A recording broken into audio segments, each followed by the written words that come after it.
So what is a business development representative? First, it will help if we define what business development is. Business development is the process of bringing in new customers or new business lines to help a business grow. Like the name says, you are developing business. This could mean you need to cold call or email prospects, converting them into leads, which is your primary responsibility as a business development representative, which leads us to the next question. What does a BDR do? As a business development representative, your main objective is to bring in and qualify leads. This means you will be cold emailing or calling people that have a high chance to become customers, otherwise known as leads. Then you will meet those leads and qualify them. Qualifying a lead is talking with the person to get a sense of their budget or the amount they have to spend on the issue, the authority, the person who has the purchase decision-making power, their need, what problems will your solution really be solving, and timeline. What is the realistic timeline for this purchase? Once you have a good sense that the lead is likely to become a customer, the lead is qualified and becomes an SQL, sales qualified lead, which then gets passed on to the account executive.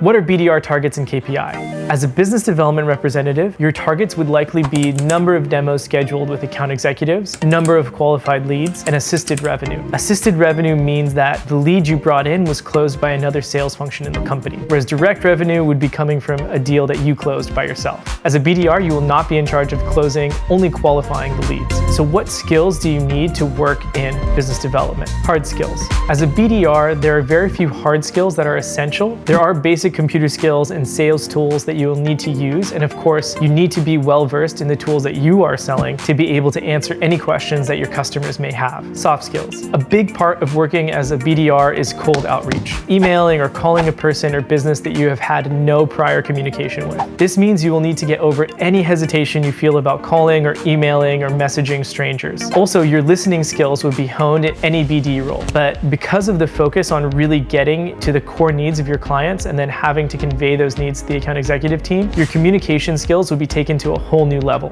Career progression. A BDR is a great starting point for your career. You get plenty of experience talking with clients, finding new ways to engage leads, and coordinating with your internal teams. It's a great opportunity to learn sales, and it can lead to almost any other sales position. Do you feel great about talking to customers but not so good about cold calling? You can move towards account management. Love making connections but wish you could see them through to the whole process? You would fit in perfectly as a business development manager. Watch our BDM video to learn more about that role.